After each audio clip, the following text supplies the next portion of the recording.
موضوع الدرس في شروط البيعة على الإسلام سورة الممتحنة تفسير ابن كثير. الحمد لله رب العالمين والصلاة والسلام على أشرف الأنبياء وسيد المرسلين سيدنا محمد وعلى آله وأصحابه أجمعين. اللهم صل على سيدنا محمد وعلى آل سيدنا محمد كما صليت على إبراهيم وعلى آل إبراهيم في العالمين إنك حميد مجيد. أعوذ بالله من الشيطان الرجيم. بسم الله الرحمن الرحيم. يا أيها النبي إذا جاءك المؤمنات يبايعنك على أن لا يشركن بالله شيئا ولا يسرقن ولا يزنين ولا يقتلن أولادهن ولا يأتين ببهتان يفترينه بين أيديهن وأرجلهن ولا يأسينك في معروف فبايعهن واستغفر لهن الله إن الله غفور رحيم. قال المؤلف المفسر رحمه الله تعالى أداب النفع بعلومه وعلومكم في الدارين آمين إلى أن قال وقال محمد بن إسحاق عن يزيد بن أبي حبيب عن مرصد بن عبد الله اليزني عن أبي عبد الله عبد الرحمن بن أسيدة السنابغي عن عبادة بن الصامت رضي الله تعالى عنه قال كنت في من حضر العقبة الأولى وكنا 12 رجلا فبايعنا رسول الله صلى الله عليه وسلم على بيعة النساء وذلك قبل أن يفرض الحرب على أن لا نشرك بالله شيئا ولا نسرق ولا نزني ولا نقتل أولادنا ولا نأتي ببهتان نفتريه بين أيدينا وأرجلنا ولا نعصيه في معروف وقال فإن وفيتم فلكم الجنة. رواه ابن أبي حاتم. اب مفسر رحمۃ اللہ علیہ ان آیات کی تفسیر میں روایات، احادیث اور آثار کا ذکر فرما رہے ہیں. اس حدیث مبارک میں حضرت عبادۃ بن الصامت رضی اللہ تعالی عنہ فرماتے ہیں کہ میں ان لوگوں میں ہوں جو عقبۃ الاولیٰ کی بیعت کے وقت موجود تھے اور ہم 12 آدمی تھے. فبايعنا رسول اللہ صلی اللہ علیہ وسلم علی بیعۃ النساء. ہم نے انہی شرائط پہ حضور سے بیعت کی جس شرائط پہ حضور خواتین سے بیعت لیتے تھے، کیونکہ بیعت دونوں کے لیے برابر ہے، شرطیں بھی دونوں کے لیے برابر. وذالک قبل ان یفرض الحرب، یہ قتال کی اجازت ملنے سے پہلے کی بات ہے، یعنی مکی زندگی میں حضور صلی اللہ علیہ وسلم کو جہاد کا اذن نہیں ملا. جب حضور صلی اللہ علیہ وسلم مدینہ منورہ تشریف لے گئے تو پھر اللہ نے اجازت دی. تو حضور پاک نے ہم سے یہی شرط کی کہ اللہ کے ساتھ شریک نہیں کریں گے، چوری نہیں کریں گے، زنا نہیں کریں گے، اولادوں کو قتل نہیں کریں گے، بہتان نہیں باندھیں گے کہ دوسری کی اولاد کو اپنی یا اپنے کو دوسرا کا ثابت کریں. ولا نعصیہ فی معروف، اور کسی خیر کے کام میں، بھلائی کے کام میں کبھی نافرمانی نہیں کریں گے.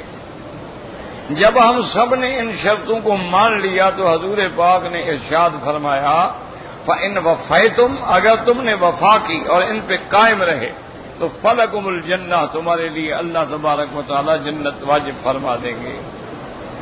وقد روى ابن جرير من طريق اللوفي عن ابن عباس رضي الله تعالى عنه أن رسول الله صلى الله عليه وسلم أمر عمر بن الخطاب رضي الله تعالى عنه فقال قل لهن إن رسول الله صلى الله عليه وسلم يبايعكن على أن لا تشركن بالله شيئا.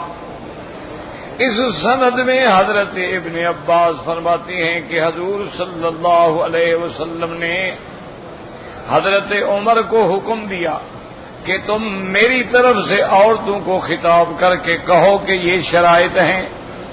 پہلی شرط یہ ہے کہ اللہ کے ساتھ کسی چیز کو شریک نہیں کریں گی. وقالت ہند بنت عتبۃ بن ربیعۃ التي شقت بطن حمزہ متنکرۃ بالنساء.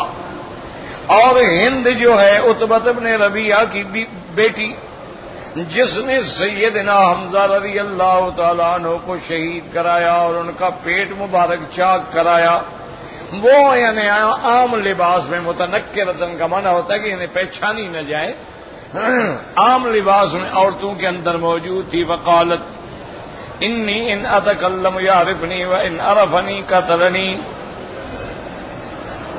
وہ یہ کہتی تھی کہ اگر میں نے بات کی تو حضور پہچان لیں گے، اور اگر حضور نے مجھے پہچان لیا تو میرے تو قتل کا آرڈر کر دیں گے فوراً، کیونکہ مجھے حضور معاف نہیں فرمائیں گے.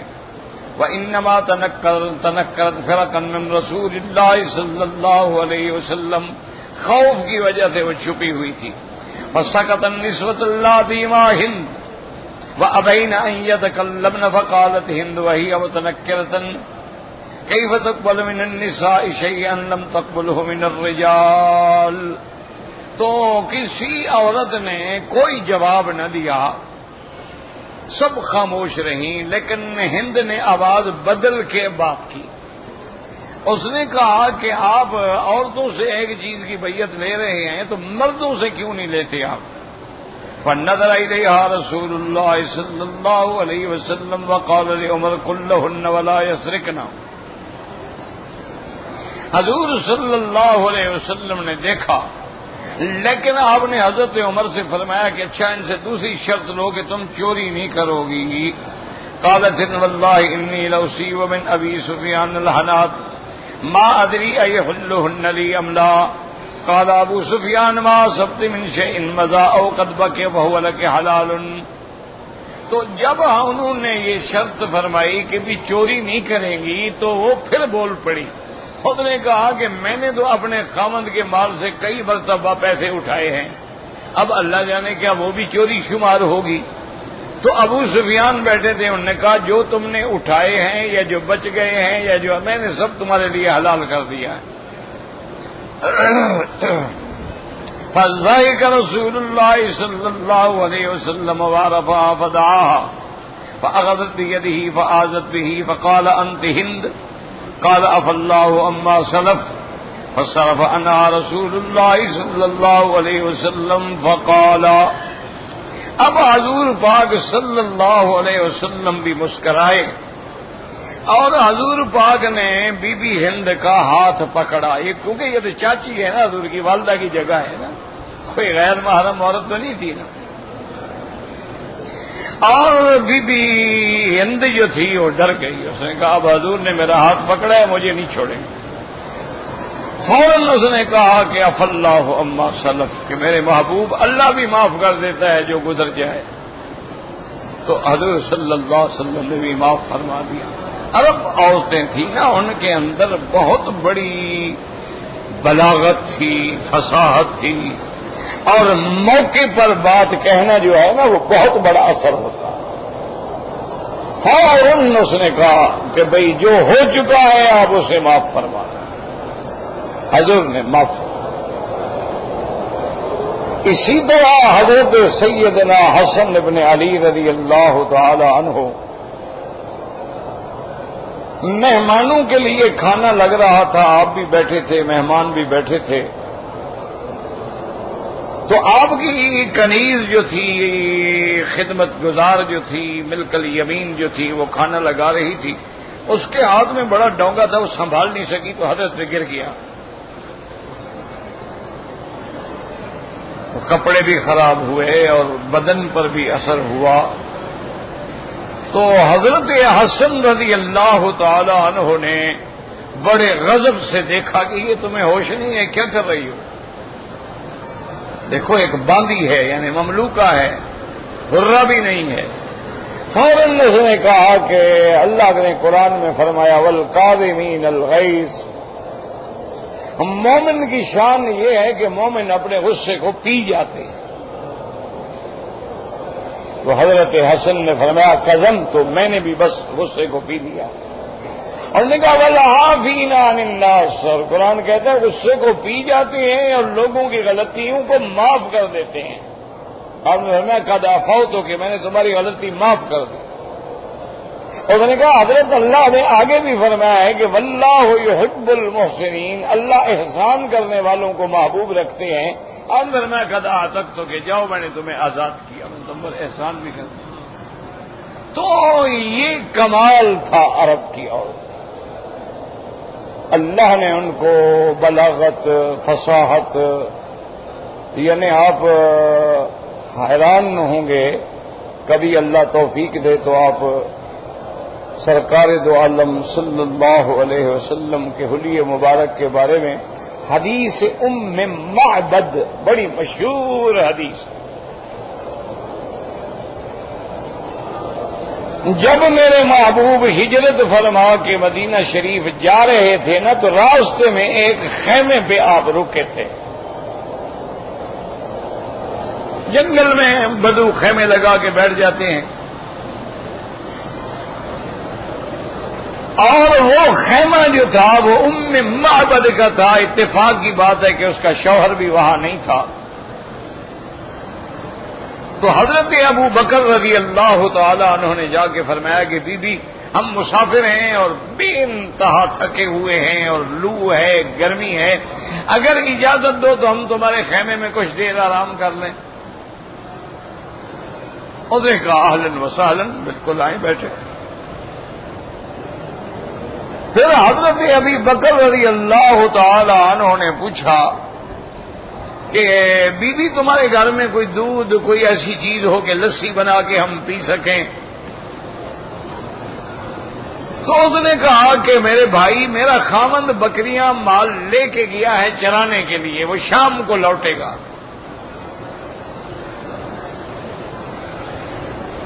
تو حضور پاک نے فرمایا ابو بکر سے پوچھو بھی ایک بکری تو وہاں تمہاری بیٹھی ہے.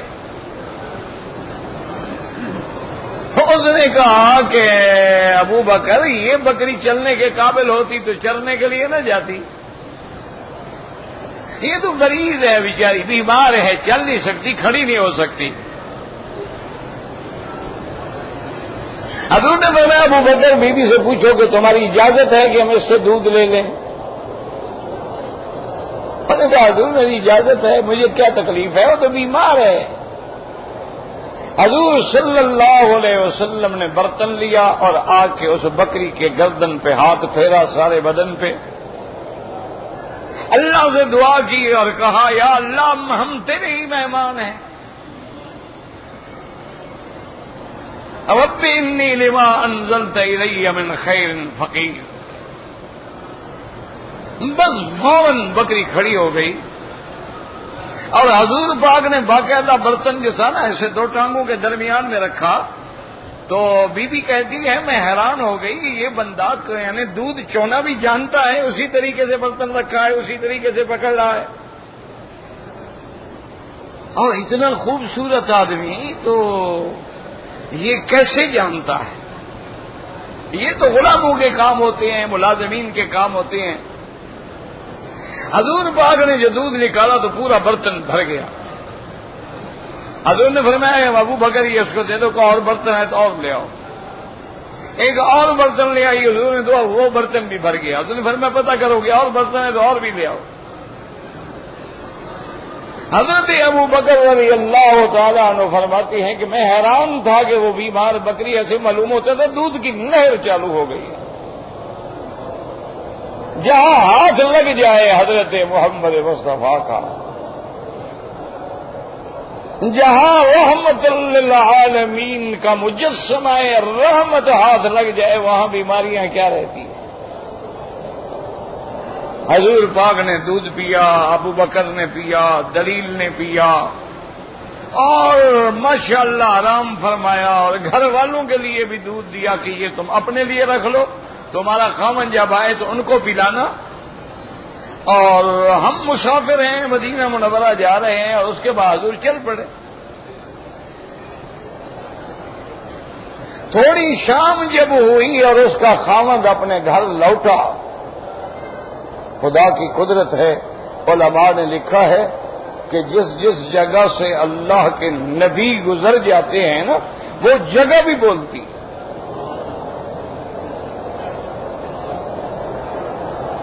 کہ جہاں جہاں سے رحمت دو جہاں گزر جاتے ہیں نا، وہ جگہ یعنی پوچھنا نہیں پڑتا تھا، وہ گلیاں بولتی ہیں، وہ جگہ بولتی ہے۔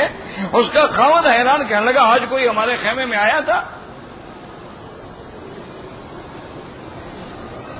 بی بی نے کہا آئے تھے، سارا واقعہ سنایا کہ ایسے دودھ ملا، یہ برتن بھرا ہوا ہے۔ اس نے کہا مجھے حلیہ بتا۔ اب اس ام معبد نے جو حضور کا حلیہ بیان کیا ہے، بڑے سے بڑا عالم بھی بیان نہیں کر سکتا،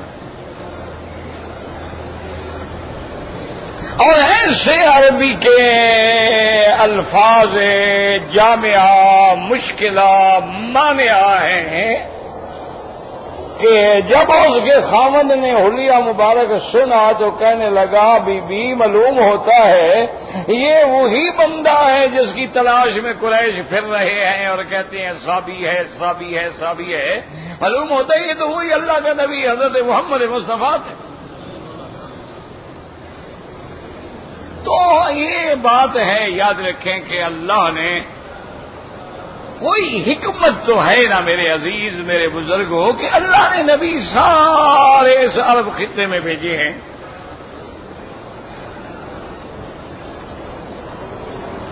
یعنی آپ دیکھیں کہ معدن الانبیاء جو ہے وہ شام ہے، ذریت ابراہیم علیہ السلام جو ہے وہ ساری یہ شام اور مصر اور اسی علاقے سے ہے۔ سرکار دو عالم خاتم الانبیاء والمرسلین جو ہیں وہ سرزمین حجاز سے ہیں۔ تو ان مقامات کو اللہ نے جیسے انسانوں کو اللہ چن لیتے ہیں، اسی طرح ان مقامات کو بھی اللہ چن لیتے ہیں کہ میں نے نبی کہاں پیدا کرنا۔ یہ اللہ کی حکمتیں ہیں۔ تو یہ سارا تو معلوم یہ ہوتا ہے کہ یہ خطہ عرب جو ہے اس کا کوئی مقام ہے اللہ کے ہاں۔ ایسے تو نہیں ہے نا کہ عرب کی محبت جو ہے وہ ایمان کی دلیل ہے، اسی لیے تو نہیں ہے کہ بھی اللہ نے قرآن جعلناہ قرآنا عربیا، اللہ نے قرآن عربی میں اتارا ہے، اور مرنے کے بعد جب عالم برزخ ہوگا تو لغت عربیہ شروع ہو جائے گی، پھر جنت کی زبان بھی عربی ہے۔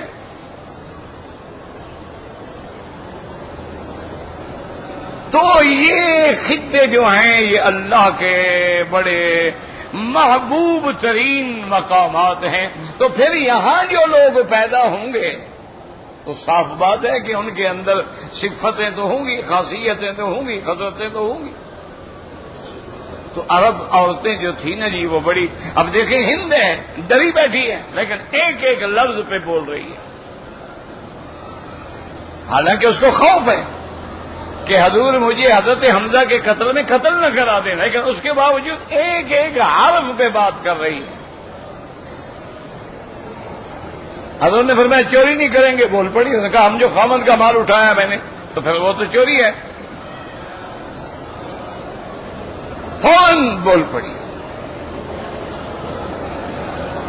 اسی طرح لکھتے ہیں تاریخ میں کہ حجاج ابن یوسف نے جو بہت بڑا ظالم هذه الامہ تھا، اس نے ایک علاقے پہ حملہ کیا تو وہاں سے لوگوں کو گرفتار کیا تو ایک عورت کا خامند بھی پکڑ لیا، بھائی بھی پکڑ لیا، بیٹا بھی پکڑ لیا۔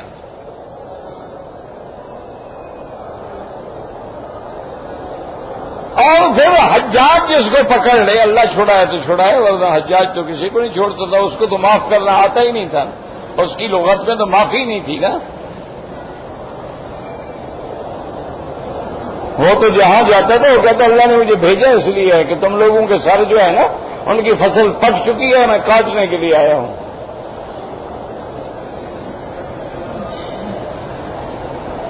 تو اب وہ عورت بیچاری روتی پیٹتی فریاد کرتی کرتی کسی طریقے سے بہرحال حجاج کے پیش ہو گئی کہ جی میرا بیٹا بھی پکڑ لیا، شوہر بھی پکڑ لیا، بھائی بھی پکڑا، میں کہاں جاؤں؟ مہربانی کرو۔ حجاج میں کسی موڈ میں بیٹھا تھا، اس نے کہا بات سنو، ان تین میں سے جس ایک کو تم کہو گی نا میں چھوڑ دوں گا۔ تمہاری سفارش پر ایک کی رہائی ہو سکتی ہے، ایک تمہارا بیٹا ہے، ایک تمہارا بھائی ہے، ایک تمہارا شوہر، جس کو کہو میں چھوڑ دوں۔ اور انہوں نے فوراً کہا کہ میرے بھائی کو چھوڑ دو۔ تو حجاج حیران ہو گیا، اس نے کہا کیا کہہ رہی ہو؟ تم نے بیٹے کے بارے میں بھی نہیں کہا، اولاد تو زیادہ کمزوری ہے نا، اور شوہر کے بارے میں بھی نہیں کہا جو تیرے سارے خرچے کا ذمہ دار ہے، تم نے بھائی کے بارے میں کہا ہے۔ تو اس نے کہا حجاج سنو، الزوج موجود والولد مولود والاخ مفقود۔ اور اس نے کہا حجاج کیا بات کرتے ہو؟ جہاں تک شوہر کی بات ہے یہ مر جائے گا میں دوسری شادی کر لوں گی تو شوہر تو مل سکتا ہے، تو جہاں تک بیٹے کی بات ہے تو میں دوسری اولاد جن لوں گی تو اولاد بھی پیدا ہو سکتی ہے، بھائی میں کہاں سے لاؤں گی؟ حجاج جیسا ظالم آدمی، اس نے کہا ان کے تینوں کو چھوڑ دو۔ تو یہ کمال تھا، یہ نہیں کیسے آپ حدیث پڑھ کے چلے جائیں، ایک مذاق ہے حضور کے سامنے بات کرنا۔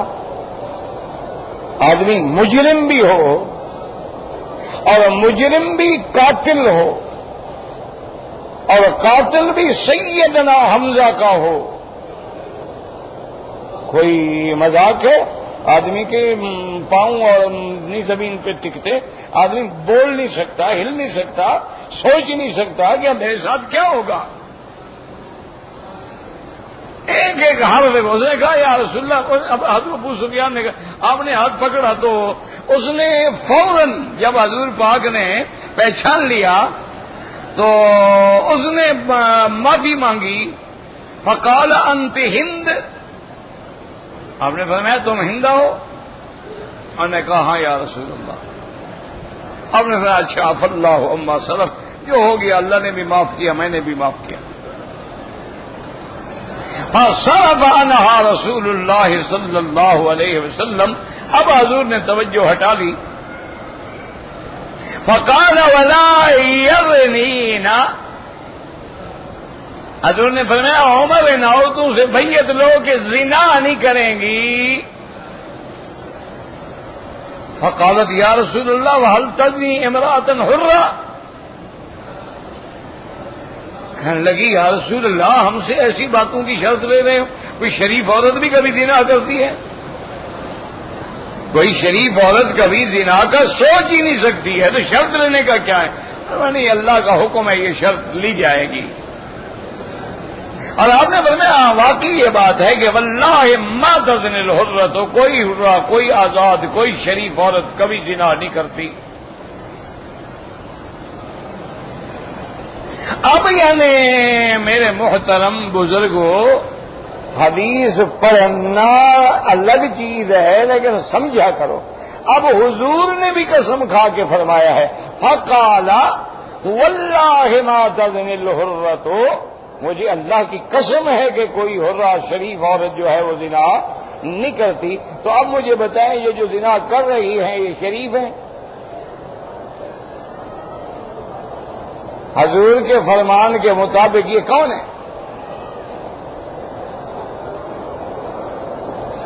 اور یہ بھی دیکھو کہ خاوند بھی زانی ہے اور بیوی بھی زانیہ ہے، دونوں ماشاءاللہ بڑے لوگ ہیں، سردار ہیں، گاڑیاں ہیں، کاریں ہیں، دونوں شام کو کلب اٹینڈ کرتے ہیں، خاوند لوگوں کی عورتوں کے ساتھ اور اپنی بیوی لوگوں مردوں کے ساتھ۔ یہ ہمارے شرفاء ہیں، ایلیٹ کلاس ہے ہماری۔ اسی لیے قرآن کیا کہتا ہے؟ الخبیثات للخبیثین والخبیثون للخبیثات۔ خبیث عورتیں خبیث مردوں کے لیے ہوتی ہیں اور خبیث مرد خبیث عورتوں کے لیے ہوتی ہیں۔ اور ساتھ میرے نبی پاک نے فرما دیا کہ جس بندے کو من لا غیرت لہو لا ایمان لہو، جس کو اپنے آل عیال کی غیرت نہیں اس کا ایمان ہی نہیں۔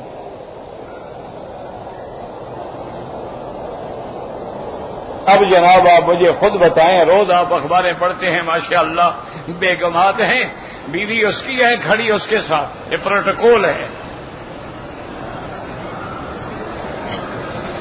اور باقاعدہ ہینڈ شیک ہو رہا ہے ماشاءاللہ، اور خاوند خوش ہو کے کہتا ہے کہ جی میری بیگم بڑی سوشل ہے، اس کے بڑے تعلقات ہیں۔ اسلام کی نظر میں وہ دیوس ہے، بے غیرت ہے، خبیث ہے، تمہارے نزدیک وہ بڑا آدمی ہے، معزز ہے اور بہت بڑا مقام رکھتا ہے۔ اب ہم تمہارا فیصلہ مانیں یا اللہ رسول کا مانیں؟ تمہاری مرضی ہے، تمہارے ہاں تو وہ بڑے لوگ ہیں نا جی، اور پھر ان کے نزدیک یعنی یہ چیز عیب نہیں ہے۔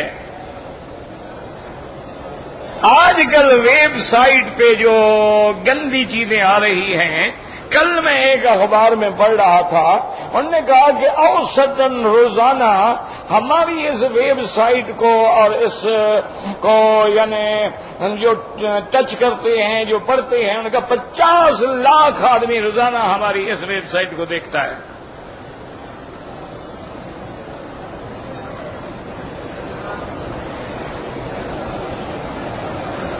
اور اب ہمارے ہاں یعنی شرافت کا معیار یہ ہو گیا ہے کہ عورت ہو بغیر پردے کے، لباس ہو عریاں ہو، ڈانس بہتر کر سکتی ہو، اور کافروں کے ساتھ جام ہاتھ میں لے کے ڈانس کرے، کہتے ہیں بڑی اپروچ والی عورت ہے جی، یہ تو بڑے بڑے سفراء اس کے ساتھ ڈانس کرنے کو ترستے ہیں۔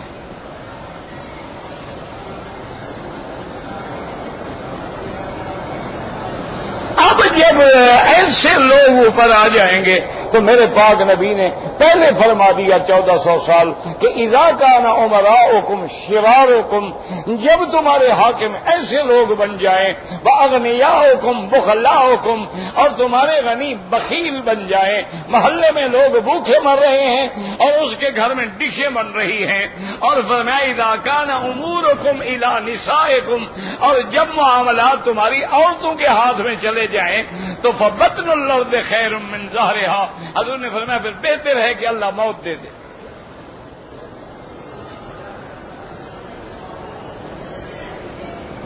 اسی طرح حضور نے فرمایا کہ میری امت پہ ایک وقت آئے گا یفر الرجل بدینہ، آدمی اپنے دین کو بچانے کے لیے بھاگ جائیں گے، پہاڑوں میں چلے جائیں گے، غاروں میں چلے جائیں گے، جہاں کوئی نہ ہوتا کہ دین بچائیں۔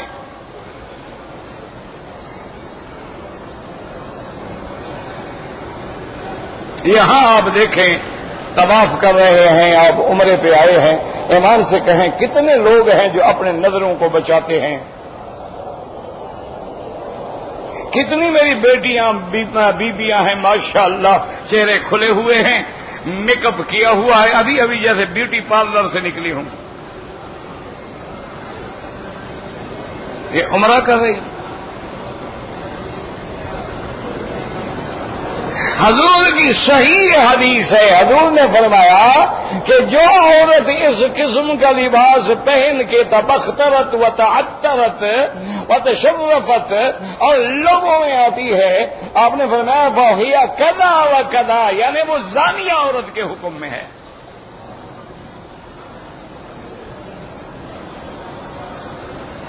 بعض فقہا نے تو لکھا ہے اس کو چاہیے غسل کرے اور توبہ کرے کہ حضور نے اس کو زانیہ کہا ہے۔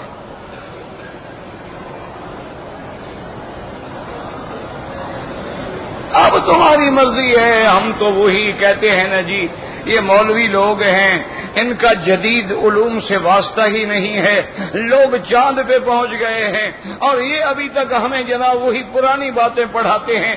بھائی ہم تو مجبور ہیں بابا، ہمارا تو کعبہ بھی پرانا ہے، دین بھی پرانا ہے، اسلام بھی پرانا ہے، ہم پرانی چیزوں کو نہیں چھوڑ سکتے۔ تم نئے لوگ ہو، کعبہ بھی نیا بناؤ، نبی بھی نیا بناؤ، تمہارے پاس بھی مرزا ہے غلام احمد قادیانی، پھر حضور کا نام تو نہ لو، ورنہ کعبے کو تو ہزاروں سال گزر گئے، پھر ہم پرانے کیسے نہ ہوں؟ 1432 سال تو میرے مدنی پاک کی شریعت کو گزر گئے، پھر ہم پرانے کیوں نہ ہوں؟ اور اللہ نے سب سے پہلا پیغمبر حضرت نوح علیہ السلام کو بھیجا ہے جس کو ہزاروں سال بیت گئے۔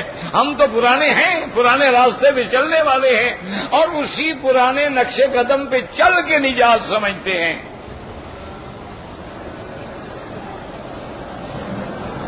یہ نہیں کہ تم علم حاصل نہ کرو، علم حاصل کرو، جدید علوم حاصل کرو، لیکن دین کو نہ چھوڑو، اسلام کو نہ چھوڑو، اسلام کے اصولوں کو نہ چھوڑو۔ علم حاصل کرو، ترقی کرو، کفر کا مقابلہ کرو، نئی نئی چیزیں ایجاد کرو، دنیا کو فائدہ پہنچاؤ، اسلام نے منع نہیں کیا ہے۔ لیکن جو اپنا اصول ہے، جیسے کہ حضرت ابی ہریرہ رضی اللہ تعالی عنہ کھانا کھا رہے تھے، آپ کے منہ مبارک سے نوالا نکل کے مٹی پہ گر گیا، حضرت ابو ہریرہ نے اٹھایا اور اس کو ایسے صاف کر کے پھر منہ میں رکھ لیا۔ رومن امپائر کے سپاہی جو تھے وہ شکست کھا چکے تھے، قیدی تھے، سامنے کھڑے تھے، اس نے کہا حضرت ابو ہریرہ ایسا نہ کیا کریں، ہمارے ملک میں یہ عیب ہے کہ کوئی نوالا گر جائے بندہ پھر مٹی سے اٹھا کے کھا لے۔ آپ نے فرمایا اترکوا سنت الحبیب لہؤلاء الحمقى، فرمایا بدبخت، میں ان احمقوں کے لیے اپنے حبیب محمد مصطفیٰ کی سنت چھوڑ دوں؟ کیا کہہ رہے ہو؟ انہوں نے کہا تم احمق ہو، ہمارے نبی کی سنت یہ ہے کہ یہ لقمہ ہے، رزق حلال ہے، گر گیا تو کیا ہو گیا، مٹی جھاڑ لو، صاف کر لو، کھا لو۔ تو اس لیے میرے عزیز دیکھیں کہ اس زمانے میں یعنی عورت تصور نہیں کر سکتی تھی کہ زنا، اور آج جس لڑکی کے ماشاءاللہ فرینڈ نہ ہوں تو وہ ان کے والدین اس کو سائیکاٹرسٹ ڈاکٹروں کے پاس لے جاتے ہیں کہ ہماری لڑکی اب نارمل ہے، 18 سال کی ہوگی، ابھی تک اس نے کوئی دوست نہیں بنائے۔ معلوم ہوتا ہے یہ پاگل ہے۔ جہاں یہ عالم ہو، جہاں یہ عالم ہو کہ بھئی 10 سال سے اکٹھے رہے ایک کمرے میں میاں بیوی کی حیثیت میں، پوچھو تمہاری بیوی، نہیں میری گرل فرینڈ ہے، بیوی تھوڑی ہے میری، ابھی ہم دیکھ رہے ہیں ایک دوسرے کو پرکھ رہے ہیں، 10 سال میں پرکھ رہے ہیں، 10 بچے پیدا ہو گئے، یہ پرکھ رہے ہیں۔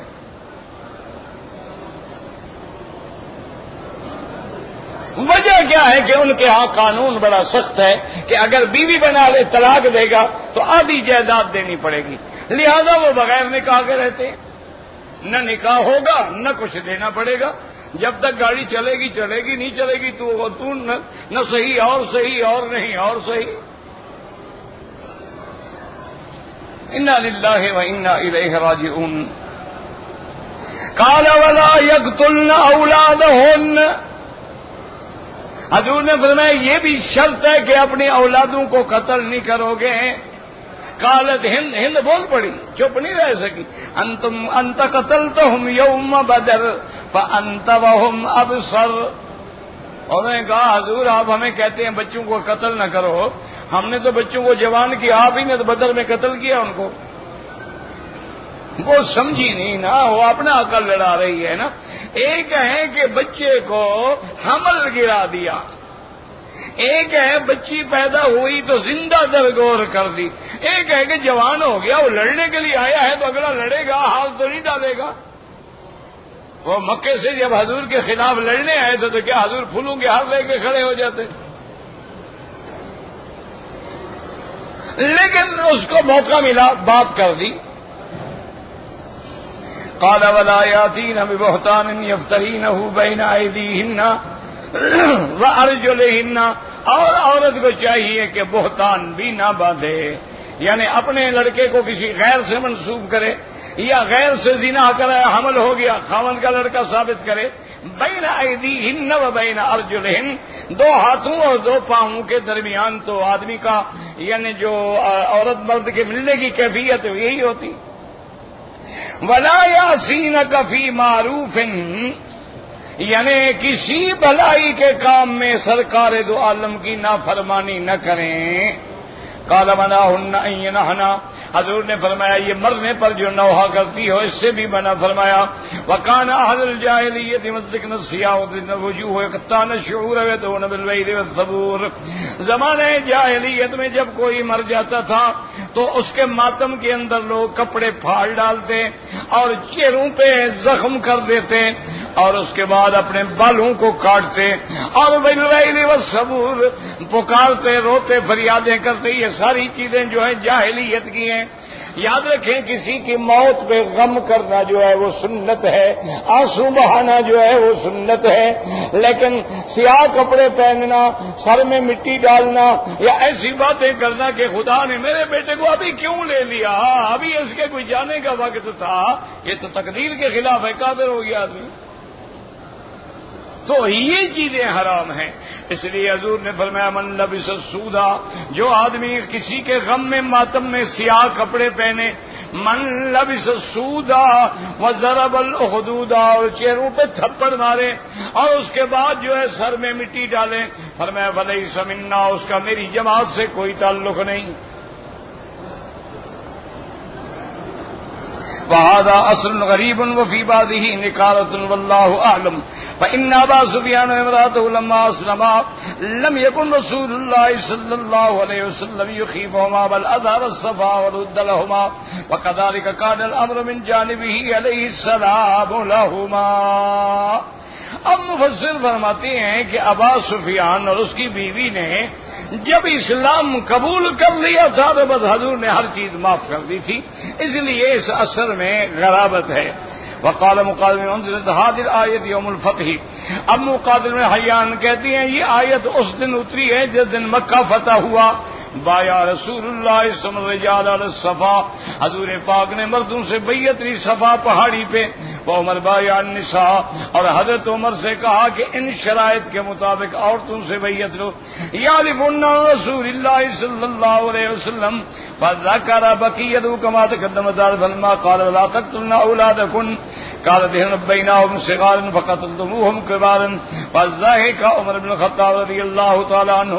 تو ہند کہنے لگی ہم نے بچوں کو پالا پوسا جوان کیا، جب جوان ہوئے تو تم لوگوں نے انہیں قتل کر ڈالا. حضرت عمر رضی اللہ تعالیٰ عنہ ہنس پڑے. وقال ابن ابي حاتم حدثني ابي قال حدثنا نصر بن علي قال حدثني ام عطية بنت سليمان قال حدثني امي عن جدي عن عائشة رضي الله تعالى عنها قالت جاءت هند بنت عتبة الى رسول الله لتبايعه فنظر الى يدها وقال اذهبي فغيري يدك فذهبت فغيرتها بهناء مما جاءت فقال بايعك على ان لا تشركي بالله شيئا فبايعته وفي يدها سواران من ذهب فقال ما تقول في هذين السوارين قال جمرتان من نار جهنم. اس روایت میں یہ آتا ہے کہ جب ہند آئی تو حضور نے فرمایا جاؤ پہلے اپنے ہاتھوں کو بدلو. کیا مانا؟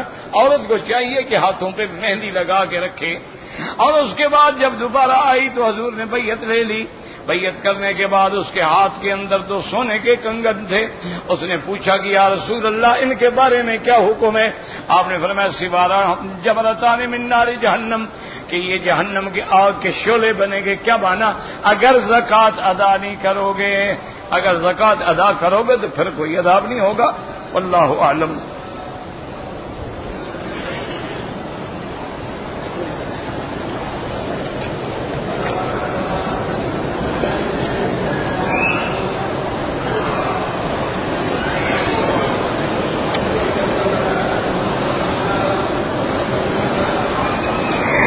جی کہ ہم لوگ مکہ مکرمہ میں کام کرتے ہیں، یہاں کے لوگ سعودی جو ہیں وہ ہمیں گوشت دیتے ہیں صدقہ کا، یا کبھی کسی کی دم ہوتی. اگر آپ غریب ہیں کھا سکتے ہیں، اگر امیر ہیں تو نہیں کھا سکتے.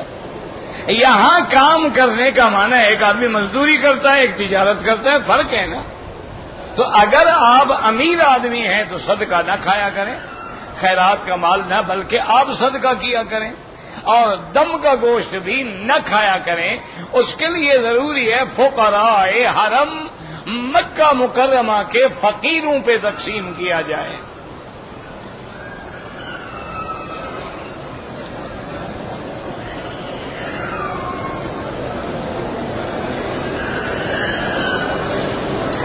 میں مدینہ منورہ سے بغیر احرام کے آیا ہوں. میرا بھائی اگر عذر کوئی نہیں ہے تو تمہارے اوپر عمرہ لازم ہے، یا تو واپس جا کے عمرہ کر لو، ورنہ عمرہ یہاں سے کرو گے تو دم دینی پڑے گی.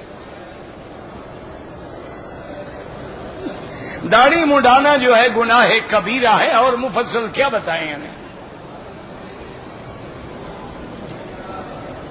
سگریٹ پینا حرام ہے، بالکل حرام ہے.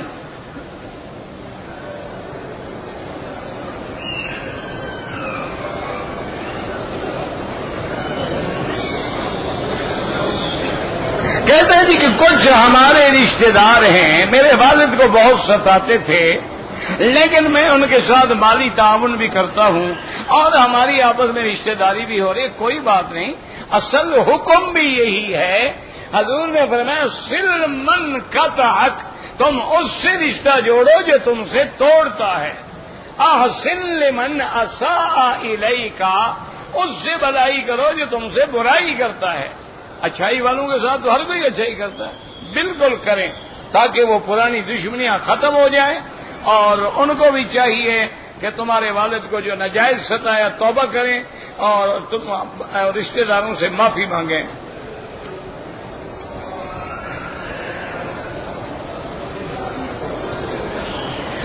بہرحال میں نے لڑکے کی شادی کی تو حق مہر میں نے 10 تولے سونا دیا تھا.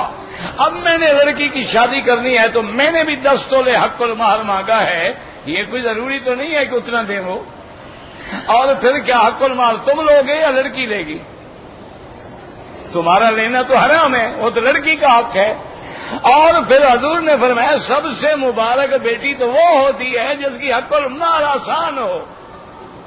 ایذرہم معونۃ، اور تھوڑے سے پیسے سے کام ہو جائے. اللہ کے بندے کیوں ضد کرتے ہو کہ میں نے 10 تولے لیا تھا اب میں 10 تولے وصول کروں گا؟ یہ تو حرام ہے.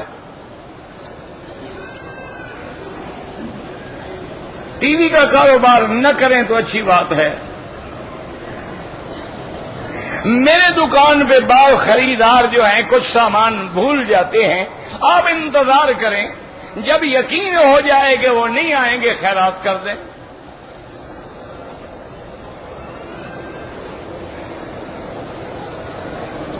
میں نے موبائل ملا ہے، اس کو فون کیا، اس نے کہا میں آؤں گا. انتظار کرو، جب مالک آئے اس کو دو. جب مالک موجود ہے اس نے کہا بھی ہے میں آؤں گا. اگر اس کو آنے میں مشکل ہے اس کو فون پہ بتا دو کہ یہاں کوئی جگہ بتاؤ، کوئی دوست بتاؤ، میں اس کو دے دوں.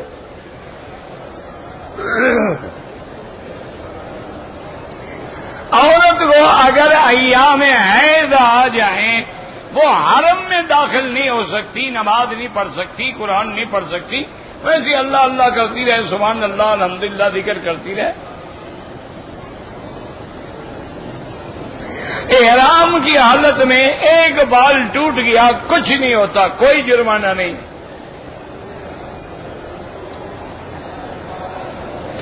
رمضان میں میرا ایک دن پہلے بیٹا پیدا ہوا، 11 دن کے بعد میں نے روزہ رکھنا شروع کیا، ایک دن رکھ کے پھر چھوڑ دیا، ایک ہفتہ پھر رکھا، یہ کیا پتہ نہیں کیا مذاق آپ کر رہی ہیں۔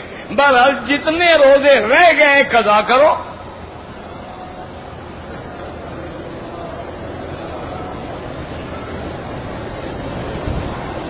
پتہ نہیں کیا لکھا ہے، پڑھا بھی تو جائے نا۔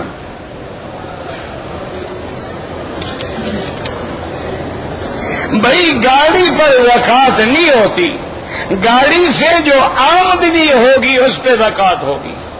ابھی آپ قسطیں دے رہے ہیں، قسطیں قرضہ تو ادا کرو نا پہلے۔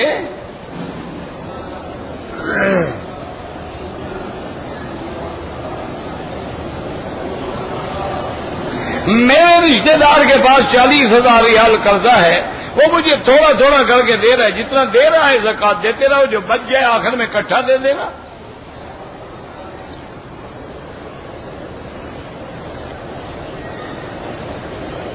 پندرہ سال پہلے مجھے دادا نے 500 روپے دیے تھے، لیکن میں نے اپنے ذاتی کام تو خیرات کر دو ان کے نام پہ بس۔ صلاۃ التسبیح جو ہے ایک ضعیف حدیث مبارک میں موجود ہے، کوئی پڑھتا ہے ٹھیک ہے، نہ پڑھے ضروری نہیں۔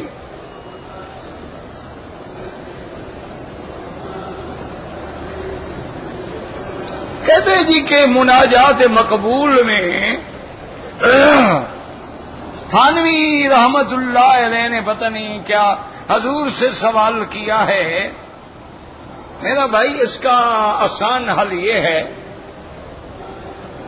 کہ جس اہل حدیث دوست نے آپ پہ اعتراض کیا ہے اس کو نواب صدیق حسن خان جو اہل حدیث کے بہت بڑے عالم تھے، نواب بھی تھے اور بہت بڑے عالم تھے، اور اہل حدیث علماء میں ان کا ایک بہت بڑا مقام تھا، تو ان کا جو شجرا ہے وہ ذرا نکال کے ان کو دے دیں، کہیں کہ جی ان دونوں کو سامنے رکھ کے فیصلہ کریں کہ حضرت تھانوی کے لفظ زیادہ سخت ہیں یا ان کے لفظ زیادہ سخت ہیں، پھر انشاءاللہ جواب اس کو سمجھ آ جائے گا۔ یا شوکانی مدد ہے، جب وہ پڑھے گا نا سمجھ آ جائے گا۔ باز نہ کرو، دونوں کتابیں آگے رکھ دو۔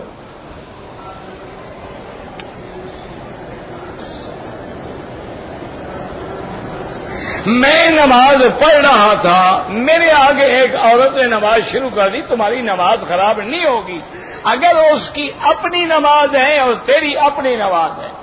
اگر ایک نماز میں عورت آگے ہو تو پھر نماز نہیں ہوتی۔ مثلا میں بھی عشاء پڑھ رہا ہوں، وہ بھی عشاء پڑھ رہی ہے، تو اگر برابر ہو یا آگے ہو پھر نماز نہیں ہوگی۔ جب کھڑے ہوں تو دیکھیں کہ ہماری صف میں آگے عورتیں تو نہیں ہیں۔ اگر گزر جائے نماز نہیں ٹوٹتی۔ احتیاط یہ ہے کہ اب جب نماز پڑھو آگے کوئی چیز رکھ لیا کرو۔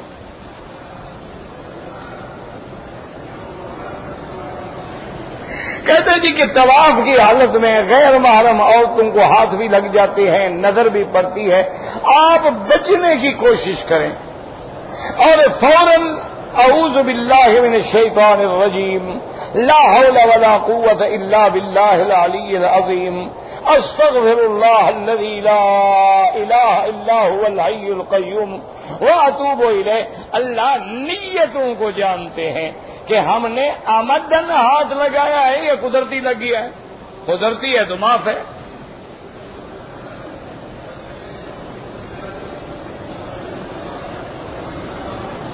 کہتے جی کہ جو لوگ اللہ کو چھوڑ کے یا علی یا رسول مدد مانگتے ہیں، حرف ندا ہے، وہ کافر ہیں۔ میرا بھائی باقی حرم میں آنے نہ آنے کا جو مسئلہ ہے، گورنمنٹیں پاسپورٹ دیکھتی ہیں، کسی کے عقیدے کا لٹریچر نہیں طلب کرتی۔ وہاں مسلم لکھا ہوا ہے مسلمان ہے، کافر لکھا ہے تو نہیں آنے دیتے، مسلم لکھا ہو تو آ جاتا ہے۔ اب دلوں کے حال تو اللہ کو پتا ہے نا۔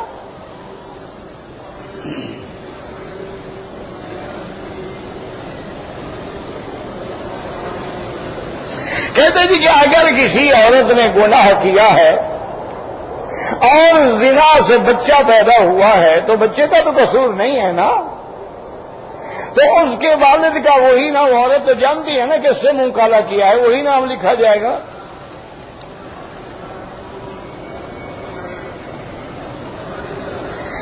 مزاروں پہ جانا جائز ہے، بالکل جائز ہے، بالکل جایا کریں، قبرستان جائیں. حضور پاک جنت البقیع تشریف لے جاتے، شہداء احد تشریف لے جاتے. جانا منع نہیں ہے، ان سے مانگنا منع ہے. جانا منع نہیں ہے، سجدہ کرنا منع ہے. جانا منع نہیں ہے، غلاف چڑھانا منع ہے. جانا منع نہیں ہے، نظر نیاز دینا منع ہے. جانا منع نہیں ہے، عرس منانا بدعت ہے.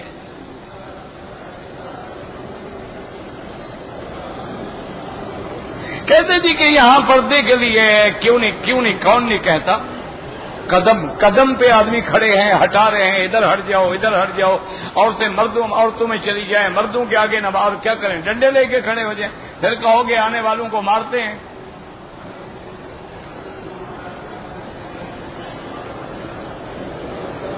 حضور پاک اپنے مزار مبارک میں سلام سنتے ہیں.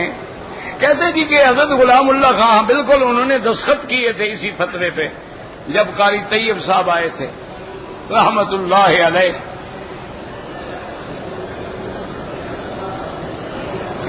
اگر خاوند پہلی بیوی کی اجازت کے بغیر دوسری شادی کر سکتا ہے، پہلی بیوی پاگل ہو گئی ہے جی اجازت دے گی؟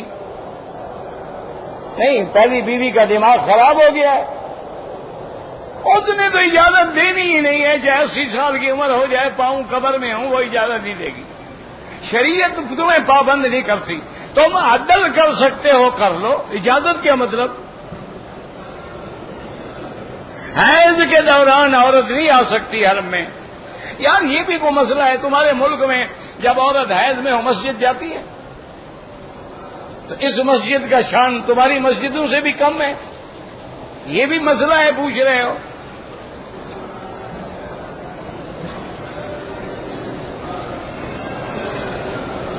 ہم 6 بھائی ہیں، ہمارے والد نے 5 بھائیوں کو تو کچھ نہ کچھ دیا ہے، مجھے نہیں دیا. تجھے قیامت میں دیں گے انشاءاللہ. تمہارا حق محفوظ ہے، فکر نہ کرو. قیامت میں ان کو دینا ہوگا، اور اپنی اولاد کے حق کی وجہ سے جہنم میں جائیں گے. ان کو چاہیے کہ فوراً عدل کریں. نمازی کے آگے نہ گزریں. طواف کے دوران کھانا پینا یہ نہیں کہ ہوٹل کے کھانے لے کے آ جاؤ. اگر افطار کرنا کوئی چیز کھا لی کوئی حرج نہیں.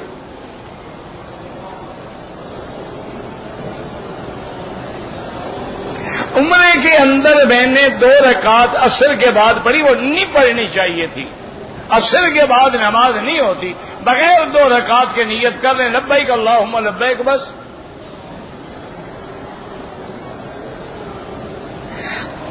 اگر کوئی آدمی عمرہ کرنے کے بعد اپنی بیوی سے سر پہ حلق کرا لے کوئی حرج نہیں. ہمیشہ بیوی سر موڑتی رہتی ہے، اب موڑ لیا تو کیا ہو گیا؟ کیا فرق پڑ جائے گا؟ اللہ کے بندے، بیوی ہے تمہاری، کیا ہے؟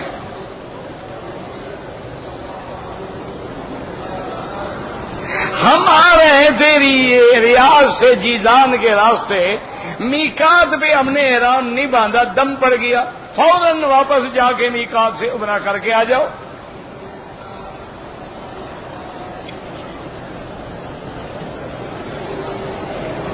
اگر میں نے حنفی مسلک کے مطابق مجھے جماعت عصر کی نہیں ملی تو آپ دیر کر کے بھی پڑھ سکتے ہیں، کیونکہ حنفی مسلک کے مطابق وقت بعد میں ہوتا ہے. 15 شعبان کے بارے میں اقوال ہیں علماء کے، بعض ضعیف روایات بھی ہیں، لیکن کوئی صحیح حدیث مبارک نہیں ملی. ایک آدمی نے غصے میں آ کے بیوی کو 3 طلاق دی، پکا کام ہو گیا ماشاءاللہ.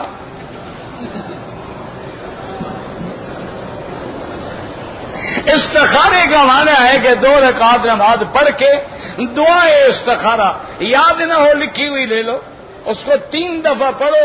1 دن 2 دن 3 دن حتیٰ کہ 7 دنوں تک کیا جاتا ہے.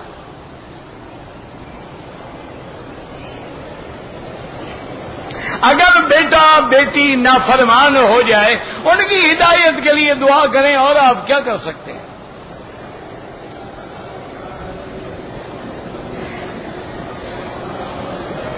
اگر بیوی سب کے سامنے غیر مردوں سے تعلقات رکھتی ہے، طلاق دے دو، کون سا مشکل مسئلہ ہے؟ کسی اور شریف عورت سے شادی کر دو۔ ربنا تقبل منا انك انت السميع العليم وتب علينا انك انت التواب الرحيم اللهم اجعل لنا وللمسلمين من كل هم فرجا ومن كل ضيق مخرجا ومن كل بلاء عافيا اللهم فرج هم المهمومين نفس كرب المكروبين وقض الدين عن المدينين واشفنا واشف مرضانا ومرضى المسلمين۔ یا اللہ عالم اسلام کی عزت کا فیصلہ فرما، یا اللہ کفر کی ذلت کا فیصلہ فرما، یا اللہ تمام عالم اسلام اور مسلمان ملکوں کی حفاظت فرما۔ ربنا تقبل منا انك انت السميع العليم صلی اللہ تعالی علی خیر خلقہ سیدنا محمد وعلى آلہ وصحبہ اجمعین۔ اللهم صل على سيدنا محمد وعلى آل سيدنا محمد۔